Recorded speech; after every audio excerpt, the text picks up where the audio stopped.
Do you know what a teinturier grape is, Carmela? No, I don't. I don't even think I could say that. No, I can barely say it myself, and I didn't know what they were either. But today, we're going to learn more about what they are, and we're going to taste a couple of wines made from one of these strange grapes. Ooh, sounds great.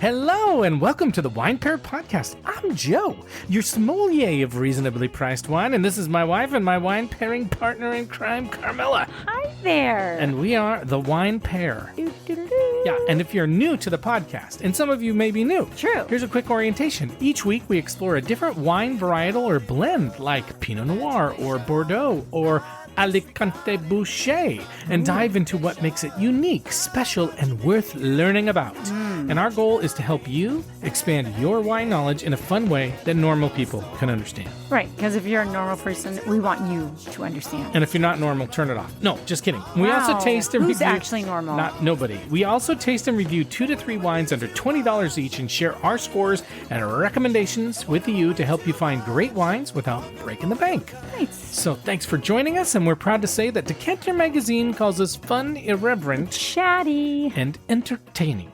Yay. Okay, so Carmela, a few weeks ago, one of our listeners, our faithful listeners, Maria, Oh, boy. she sent us a really sweet note, and so I'm going to read it Was it aloud. a singing telegram? No, it wasn't, but I'm going to read it aloud to you all. Okay. Chino, no. Okay, no, because it has everything to do with this week's episode. Tony. That's right. She said, I have been listening to your podcast for a couple of years now, and I'm a big fan.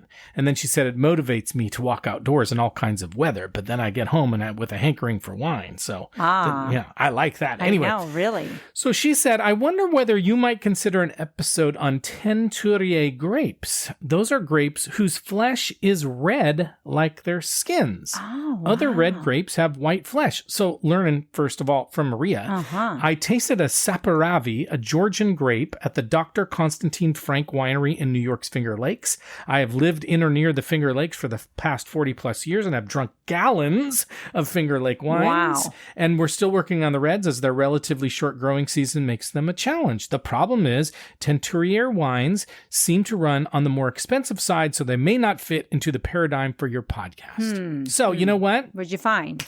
Well, first of all, we found some that fit into the paradigm of our $20. Yes.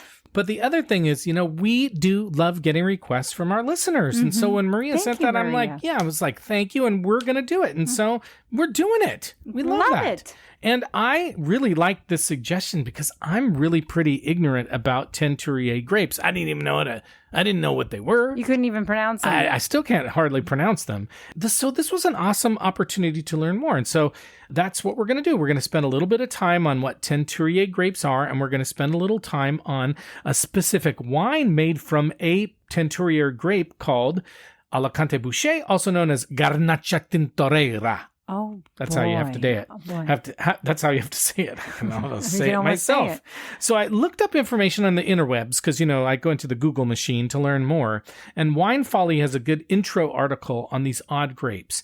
And so the first thing they note is that lovers of big red wines are starting to seek out wines made from the teinturier grapes. So if that sounds like you, because it's not really like us, then this could be an interesting grape varietal or type of grape varietals to look for. Right, and we're going to do a little homework for you. We're doing a little learning for you. We're not Right. making you do the Look It Up Club, although if you want to know more, we do have links in our show notes. I'm glad we have show notes. See, I'm answering it for you You're now. so good. I You're know. so good. It's finally sunk in. You've really progressed. Okay. I'm not normal. I'm certainly not a normal You're not. one. You are very abnormal. You are very abnormal. So as Maria said in her note to us, teinturier grapes are unusual in that they have a red flesh to go with their red skins. Most people don't know this, but most grapes have white or green flesh. And even if you have a red wine, most of the time, the red color doesn't come from the grape. It comes from the skin. But these grapes are red through and through. And the name comes from the French term to dye or stain. That's what the name comes from. Oh, D-Y-E. Right, not morte. No, you not scared morte. me there. I was I not don't, to kill. you know what? I didn't say to kill. I said to die. To die. It's still, I was like, this is super dramatic today. It's really, there's a lot going on. So these are unusual grapes, and they're not super common either. So this idea that they have red skins and red flesh, that's a good, like, you can wow your friends at a dinner, right? And you can just tell them, did you know this? I wonder if it's going to, trivia. is it going to make it any darker? Okay, good question. So teinturier grapes, they are a mutation, and they've often been used by winemakers to make red wines richer in color. So the answer is yes. Okay. And there are a number of teinturier grapes, but the most common ones are Alicante Bouschet, which is a Portuguese wine grape that we're drinking today, Chambourcin, which is actually an American wine grape, and Saperavi, which is a Georgian wine grape that Maria mentioned. Okay. And we'll talk more about Alicante Bouschet in a minute, but Chambourcin, again, is a French-American hybrid grape. It's cold and disease resistant, and it's very productive. These these grapes are very productive. They make a lot of babies. Okay. Wow. So they're easy to grow. They're easy to grow, and they make really strong, deep-colored aromatic wines. And they grow mostly in the eastern U.S. in places like New Jersey, New York, Pennsylvania, Maryland, Virginia, etc. But they can also be found in Michigan and Oklahoma and Indiana, and also New Zealand and Australia. Not West Coast at all.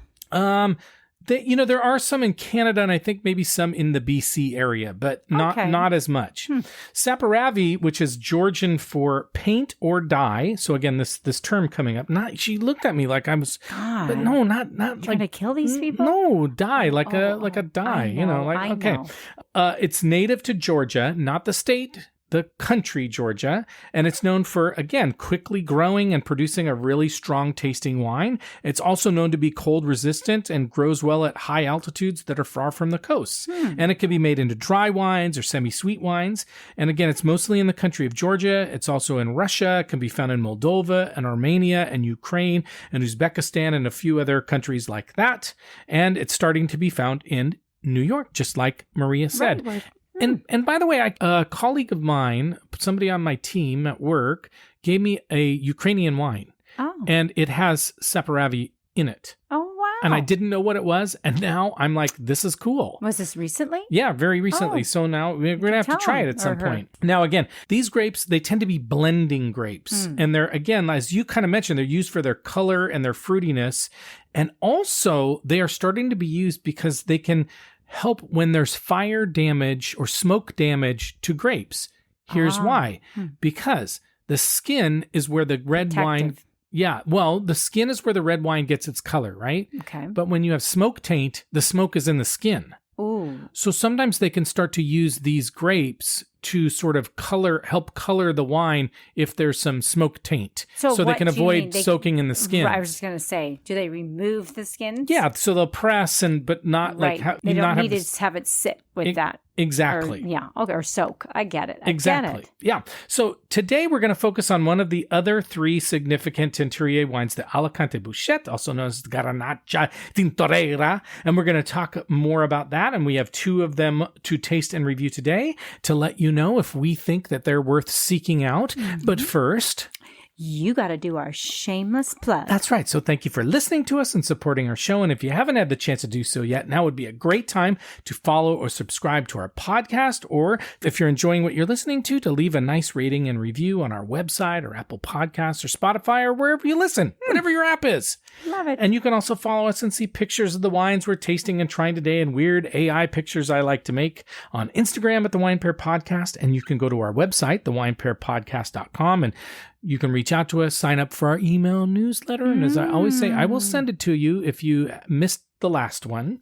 Right. And again, we love to make content that you care about. So like Maria, reach out to us, tell us if there's a grape or a style of wine or something you want us to do, or a place in the world you want us to do some episodes about. We love doing it. We do. It gives us ideas and makes it fun for us, and then maybe something that you want to listen to. Right. Yeah.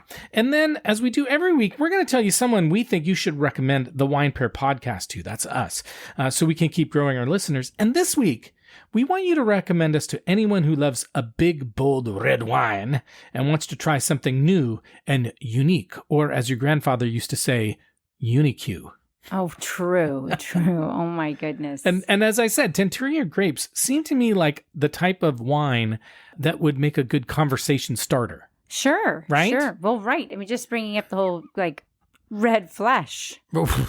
That alone. And like die. to die. And die. Yeah, Bring up die. No, it means or, to die. Yeah, to die or to stain. Mm-hmm. And I'm going right? to stain you. Wow. I don't even. I'm going to die you. I'm going to die you. Dip you and die. Right. You just wait. Mm-hmm. You just wait and see what you look like after that. Yeah, you big jerk. Okay, let's talk about what exactly the Alicante Bouschet or Garnacha Tintorera wines are, because, again, I don't know very much about them. Okay? Me you neither. ready? I'm ready. Okay, so Alicante Bouschet wines have been around for about 150 years. Wow. And they were developed by winemakers. So they were created in order to have a grape that has a lot of color, grows at high volume, and is fruity. Ooh. And so, like other teinturier grapes that we've been talking about, Alicante Bouschet has been used to most often as a blending grape, because it will help create like a bigger, bolder tasting wine, and again, easy to grow. And also, this is a grape that home winemakers like to make. Oh, interesting. Because it's cheap. Ah, of course. Now, the grapes... Probably, though, like you said, the whole to die and to stain thing, Mm-hmm. messy. Yes. I imagine I bet there's... We're not going to be doing that in this basement. Not with the carpet here. No, Jeez, but just in like a general. mess. Mhm. Oof. I'm okay, with you. yeah. Okay. Now, these grapes come from a combination of... She worries a lot about cleaning. All of a That's sudden, all I'm that just gonna like say. was a red flag. That's I was her like, big... Like nope. that. If there's something you want to get Carmela to be like, what? Well, you talk right. about and the messes other thing and is, stains. you know what? Don't spill this on your clothes. No. Or your carpet. No. And if you do, have one of those little Tide Like pans. right away. Yeah, right away. exactly. Or just somebody can just squirt you with Clorox or what is that? I don't know, but I just am I'm feeling like we're going into a territory where we might actually be killing somebody. Wow. Okay. Anyway. To die again, to die. Can I get back to the Yes, grapes? yes. Okay.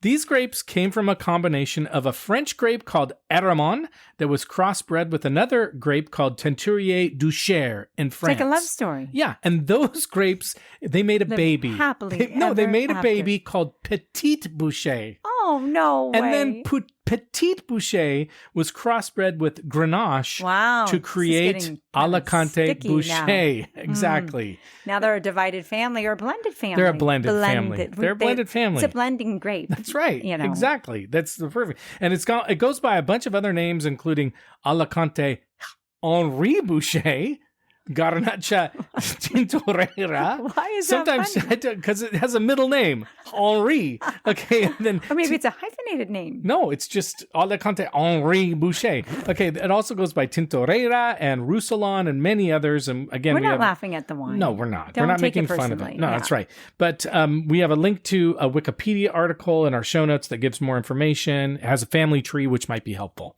Oh, Okay. my. Now, when the phylloxera plague hit wine grapes in the 1800s, Alicante Bouschet kind of had a heyday Okay. because it was resistant and it grew super quickly and in large amounts, as we've been talking about. And again, like I said, it grows so fast and so easily and so abundantly and makes a big wine that it was used a ton during Prohibition in America. Because I didn't know this, or maybe I've said this and I just forgot. There was a loophole in the law that allowed families to make wine at home for personal use, which is what our families did.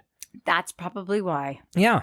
Because they couldn't buy wine in stores, but if they just made grew a little Why bit on their not? own for personal use, and then what are you going to choose? You're going to choose a grape that makes a lot of... It's kind of like the rebel grape. Exactly. You know? Oh, my. Yeah. Okay. Yeah, so there you go. So Alicante Bouschet is most commonly found in Spain, France, Chile, and Portugal. And today we're drinking wines from Spain and Portugal. It's a wine with a lot of fruit, a lot of body, a lot of tannin, sometimes a lot of attitude. Sometimes a lot of alcohol, and only medium acidity. So again, not totally the wine that we would typically choose. go Yeah. to. Yeah. It's kind of supposed to be bold, supposed to be jammy. But you know what, Maria, you want us to do this grape. It's, we're going to blame you. No, we're not going to blame you. We're doing it for you. We're going to do it for you, Maria. Well, no, and this is what we do enjoy. This is what we like the most. Yeah, we do. And that's the whole idea behind the WTF episodes is to learn. Right. So that's why we're doing this. Now, in Portugal, it's known to make a big, smoky, red wine. It's found in southern parts of the country where it's hot and dry. It's sometimes grown as or produced as a single varietal, but it's also blended with a grape called Aragonés, which, by the way, is this Portugal's name for Tempranillo, if you didn't know that, which is the grape in Rioja wines, and also sometimes blended with a grape called Trincadeira. I can't really say it. In Spain, it's known for making kind of a juicy and fruity wine. It's more commonly known as Garnacha Tintorera. It's grown in the La Mancha area and Alamansa areas. It's, again, sometimes produced as a single varietal, and it's often blended also with Mourvedre, also known as Monastrell in Spain, and Tempranillo. Okay. In the United States, there is some that is still grown here, even after Prohibition, a lot in California and like Napa and Sonoma and other areas like Madera and Calaveras. And evidently there's a burgeoning wine industry in Texas that's starting to grow this because, again, it does well sort of in warmer areas away from water. Anyway, but I'm super interested in learning more about this wine. Again, I don't know that it will be the kind of wine that we love, but I just like learning about it. We're going to give it a chance. We're going in with an open mind, Joe. And you know what? For all of you who are like stuck on Cabernet Sauvignon, or your friends are stuck on stupid. Right?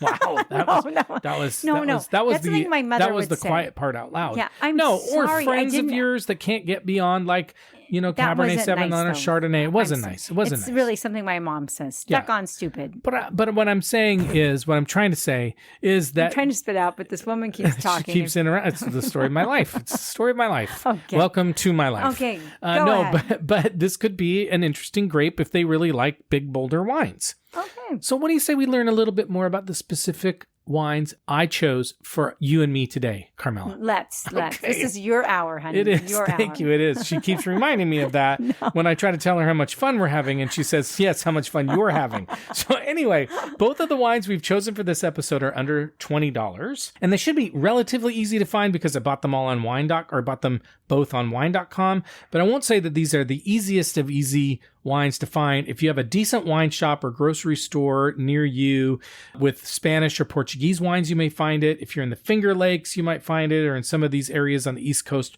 where they have local wines that are made with this grape. Okay. So the first wine we're going to drink today is the 2021 Terra d'Alter Alicante Bouschet. It comes from the Alentejo region of Portugal, which is to the east of Lisbon. Now, this wine got a 90 rating from Wine Enthusiast for the 2019 vintage. I haven't seen anything for this vintage, which is 2021, so at least in its past, it's done okay. Mm-hmm. Now, there were a couple of good websites with information about this wine. Again, links to these sites in the show notes, but a few things to call out. First, they say they picked the grapes late in the season to get the richest wine with strong tannins, right? So they waited. They let it grow for a long time. They say it's macerated on the skins for an extended period, and maceration is when the skins break down and soften, and they do this to get more flavor and color and tannin in the wine. And then it's aged in oak barriques for 14 months. So remember, barriques are the smaller oak barrels, and so they're going to have more intense flavor because they're smaller. There's more oak contact to the juice. Okay. The wine is a mashup between two wine estate owners in Portugal, the Roquette and the Castel Branco Borges family, and they teamed up with some winemaker named Peter Bright, who's actually from Australia, and he's considered a flying winemaker, and I didn't know what that meant either, but evidently it's a person who flies around and works with wineries from all over the world. That's cool. Yeah. Maybe you'll be a flying winemaker. It would help if I knew how to make wine. I could be a flying wine taster. That sounds even better. That's right up your alley. It is. Okay. Now, the second wine we're going to drink is the 2020 Bodegas Venta La Vega Adaras Calizo Garnacha Tintorera. Wow. Yeah, that has a lot of middle names. Yeah, that one, not just Henri, but a bunch of them. That was really a blended family. That's right. This winery claims that it's 100% organic, and they make them with... and they make their wine with sustainable wine practices. If that's important to you, this is a good wine for you, maybe. It's also unusual because this wine gives actually information on the bottle. Oh, a European wine giving information on the bottle. Who knew? Mm-hmm. It does say that it's 100% Garnacha Tintorera, that it's aged 3 months in French oak barrels, which doesn't seem like a super long time. Mm-hmm. And it's only 13.5% alcohol. The previous one is 14.5% alcohol. Wow. So this could be pretty different too. We could have gotten two pretty different wines from different countries and all that kind of stuff. And now I couldn't really find a text sheet on this wine, but darn it. There were several websites that gave some good information. They talked a little bit about the design on the bottle and the triangles and how it has something to do with the way that they do their vintning. I don't know. It got really confusing. It felt like it was magic. I had to turn it off. I had to close it because I was worried I was going to get malocchio, like I was going to get the evil eye from all the triangle stuff. Yeah, so I'm a little nervous about it. Maybe when we open it up, a ghost will pop out. I don't know. That would be cool. That would you put that on our Instagram page? I would. If there was a ghost here, I would totally take a picture. It'd be amazing. Put my arm around that ghost. Anyway, this wine is said to be dinner. Invited. Yes, this wine is said to be a personal project of the renowned winemaker who I've never heard of, Raul Perez. Oh, Raul. And I'm going to say is if you look him up, this dude has an epic long beard, much like my COVID beard. I was going to say. When I lost my mind for about 12 months during COVID. You didn't lose your mind. I did. I kept growing my beard. I looked crazy. I was going to lose my mind. But yes, you Looking did. at that thing continuing to grow. Yes, it was a lonely period. Anyway, Raul, if you look up Raul, he kind of looks like I looked. Really? He's much more handsome, but I mean the beard. Okay. I doubt it. And evidently, he is a winemaking genius. So there you go. I don't have a ton else to tell you about this wine, other than it's from La Mancha, Spain, which is smack dab in the middle of Spain, also where the man from La Mancha exactly. Is from. Everybody's like, what? I know, and we'll look it up. And that Robert Parker's Wine Advocate gave the 2019 vintage a 90 rating, which again, so previous vintage got a rating, although I don't really like Robert Parker's taste in wine. Who do you like, honey? No, I do know. I like Wine Spectator. I like Vinius. And Wilfred Wong. Yeah. I do like Wilfred Wong. Okay. I think that's enough information. Me too. I think it's time to get drinking. Okay. If you have an Alicante Bouschet or a Garnacha Tintorera or any wine, frankly, and you are sitting, not driving, you can pop it open and enjoy drink along with us and get extra participation points. Nice. We are keeping track. Yes. We'll go over those later. The score is on the website. You have to come and see it. In the show notes? Mm-hmm. Perfect. Okay. We'll be right back. Okay, we are back, and we are ready to try our first wine. This is the Terra d'Alter Alicante Bouschet. It's from Portugal, the region of Alentejo. It's a 2021. It was $14.99 at wine.com, 14.5% alcohol, so it's healthy. 100% Alicante Bouschet. No professional rating on this one, and so we're going to talk about what we taste and smell, but also I'm adding a new thing. After almost 140 episodes, I'm finally adding another thing. If you go to our show notes, we give our ratings and our tastes and all that stuff. We're also going to talk about the color, and this is actually a really good one to introduce that piece to because this wine is dark. It is staining the glass. It's one of those, like, it actually is. To die or to stain. Yes. Oh my gosh. And to cough. She's dying. Ladies and gentlemen, she's dying. I don't know. Okay. No, truly. It is so dark. It's like a good Halloween wine. It's really dark, and it looks like grape juice. It does. It does. And smells a little hot. Yeah, it does. But for a while, it had a little layer of foam, too. It did. Yeah, like a little bubbles on the outside. Right. Okay. What are you smelling? It's super hot. I'm getting a little bit of like plum and cinnamon. Getting cinnamon. Cinnamon for sure. I was even thinking, plum and cinnamon are great ones. I was really getting a little bit of that, both of those. Also some like raisin or currant. Ooh, yeah. Yeah, but no dried currant though, right? Don't you think it's a dried fruit? For sure. Smoky. A little smoky. But it's got a definite sweet edge to it or spicy, like the cinnamon, like a cinnamon spice cake. Yeah. What else? Anything?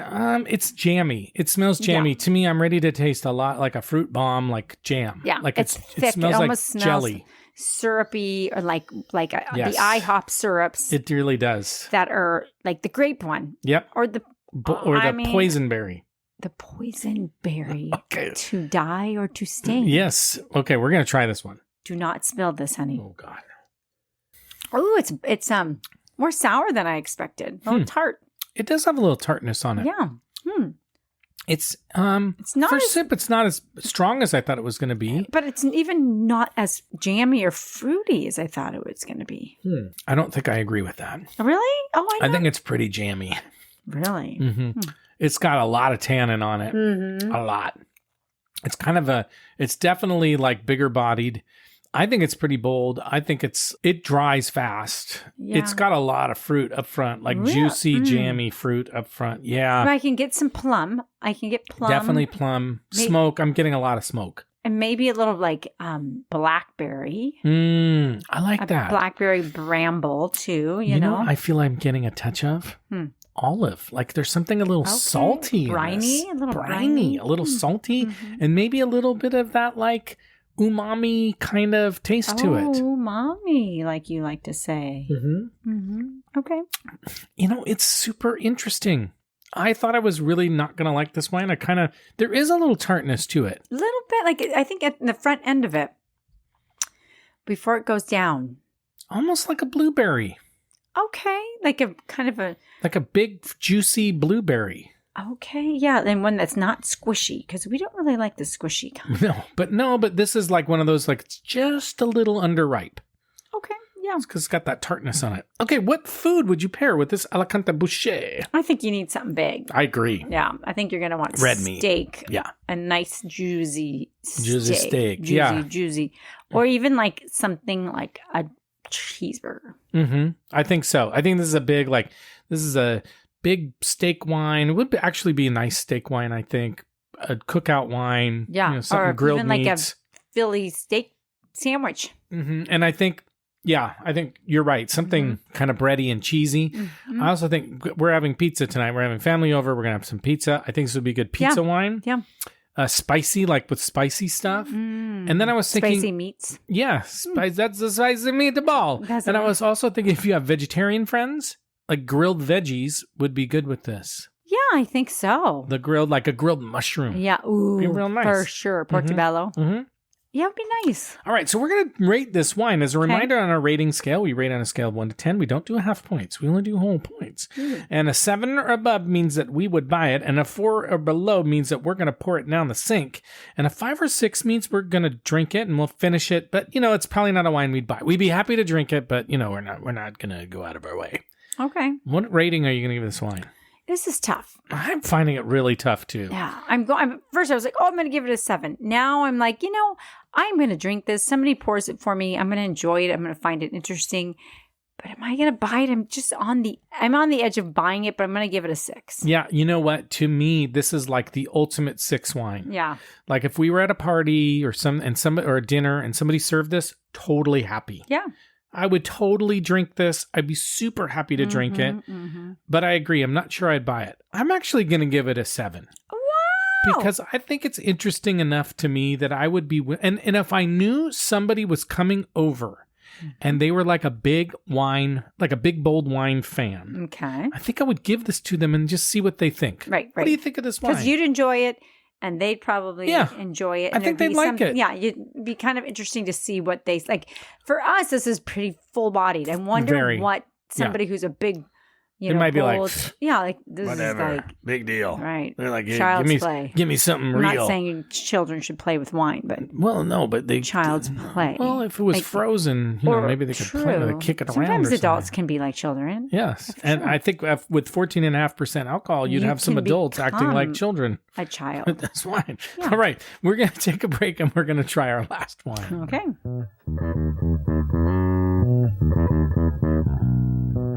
Okay, we are back and we are ready to try the last wine. This is the Bodegas Venta La Vega Adaras Calizo Garnacha Tintorera. Wow. This is from La Mancha, Spain, tilting at windmills. This is a 2020 wine vintage at $15.99 at wine.com. Only 13% alcohol, and it is 100% Alicante Bouschet, also known as Garnacha Tintorera. Wow. No professional rating on this one. Before you smell it, Carmela, let's talk about the color real quick. Okay, so it's lighter than the last one. It's not as you can see through it a little bit. It's not as dark. It's not nearly as dark. It doesn't look grape juicy. It doesn't look inky. No, it looks like a regular red wine. Yeah. So, okay. What do you think color-wise? No, I like it. I actually like the color. Okay, what are you smelling? I was getting, first off, kind of some tobacco. It's funny. When I first smelled it, I was like, ooh, I don't know, a little earthy. Yeah. I think we're swirling it and it's getting some air. I think I'm getting more like cherry It's opening up a little bit more. I think because we were if you were getting earth, I was getting tobacco. Yeah, we were definitely getting some of that. I mean, not as much fruit. Now I'm getting a little more fruit. Yeah, I'm getting like black cherry, little black plum, but more black cherry to me. Almost licoricey too. A little bit. Not cherry licorice, but like a black licorice. Okay. Well, and I was going to say it almost has a little bit of pepper on it too. Black pepper. Yeah, it's got a little spice. Are you getting still like smoke or wood? It has settled down. It has definitely settled down. Are you? Yeah, I feel like on the a little bit. Yeah, on the swirl, I am getting a little bit of like dirt or clay or something. I'm getting a little bit of vegetable on it too. Maybe the earthy side of it. A little bit of match. Yeah, a little bit of matchstick. Okay, let's try it. Okay. Actually, it's similar. It's tart. It's more tart than I'm expecting. Yeah. This one is a little bit more like, this one's a little bit more tart cherry to me. But not as tannic as the other one. I don't think. Well, what I would say is it dries off the tongue really nicely. I think it has more acid than the last one. Okay. But it's funny, on the end of it, it almost has a citrusy, like an orange. That's why I'm saying this acidity. It almost has like an orange aftertaste. Are you getting that at all?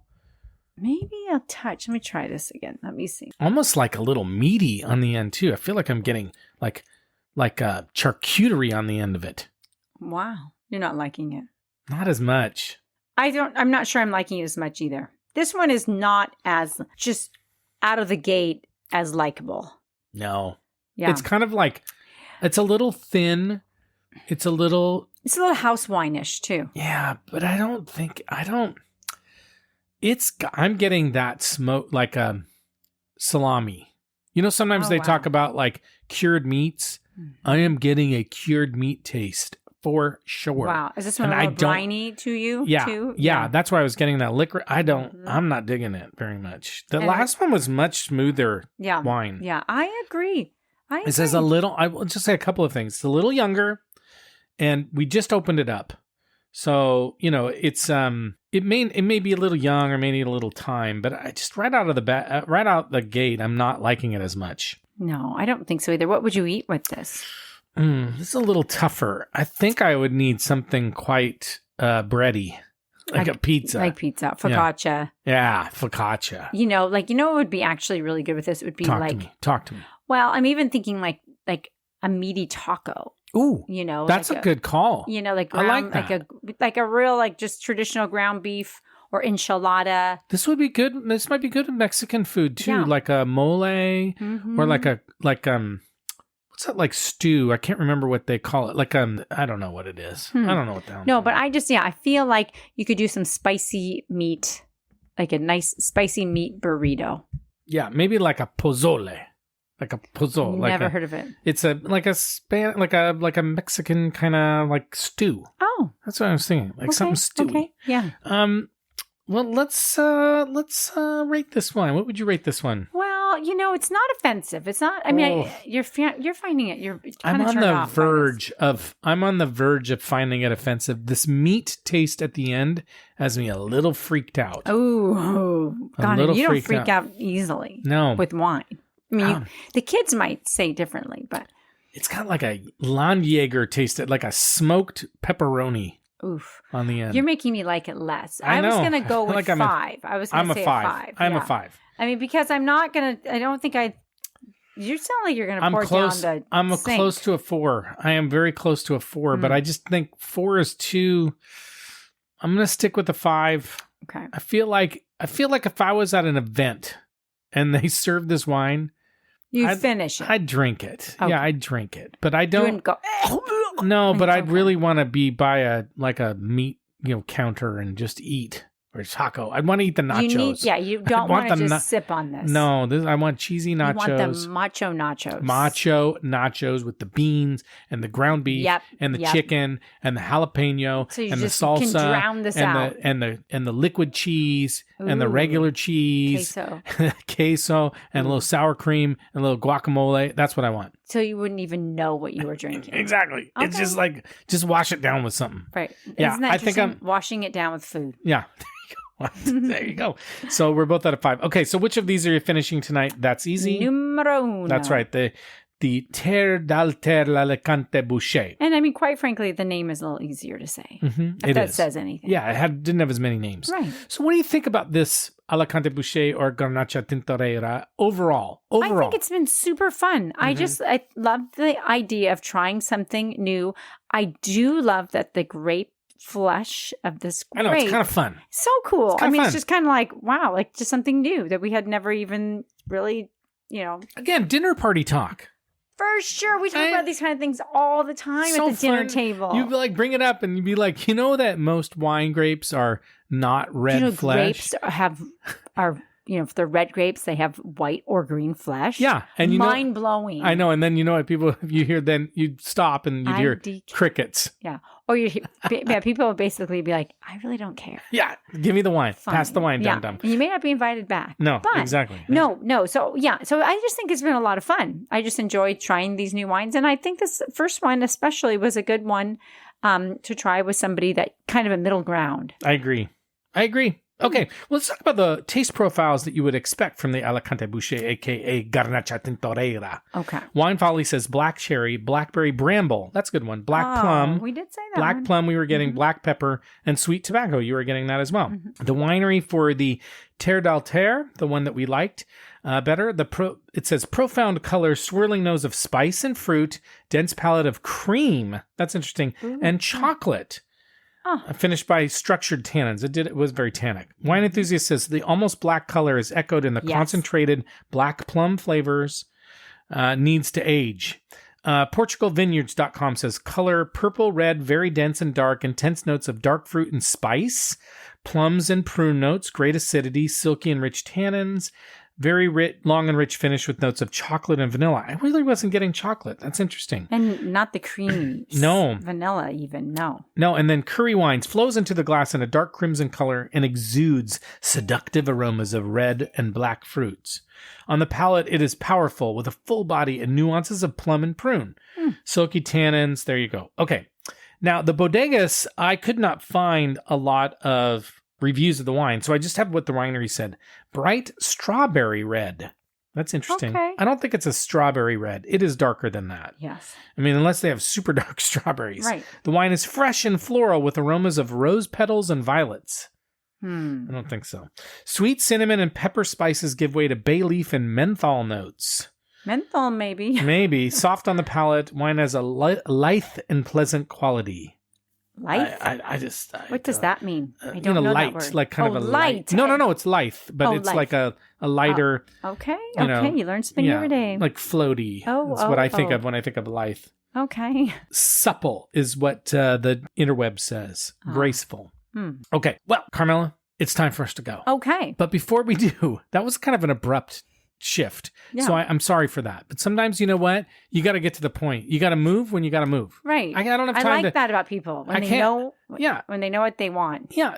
Sometimes you can't just pussyfoot around. Wow. So Carmela, it's time for us to go. But before we do, we want to thank you very much for listening to us. I said a joke that you guys will never hear. No, you'll never know. No. Oh, it's better that way. Yeah. And if you haven't done so yet, now would be the perfect time to follow or subscribe to our podcast, and also a fantastic time to leave us a nice rating, a 5-star rating review on our website or Apple Podcasts or other podcast apps, Spotify, whatever that you use, as an awesome way and free way to support us and help us grow our listeners. We want to hear from you. Thank you again to Maria for the suggestion. We really had a good time. Tell us, reach out to us at joe@thewinepairpodcast.com and tell us wines you want us to taste and review, all that kind of stuff. We love hearing from you. We love responding to your notes and letters, and we really do enjoy it.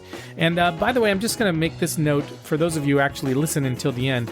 In a couple of weeks, we're going to be taking a little bit of a break. We're gonna have some mini-sodes and stuff. So just warning you ahead of time. But with that, we're going to sign off, and we're going to thank you once again, and we'll see you next time. And as we like to say, life is short, so stop drinking shitty wine. Bye-bye. Bye-bye.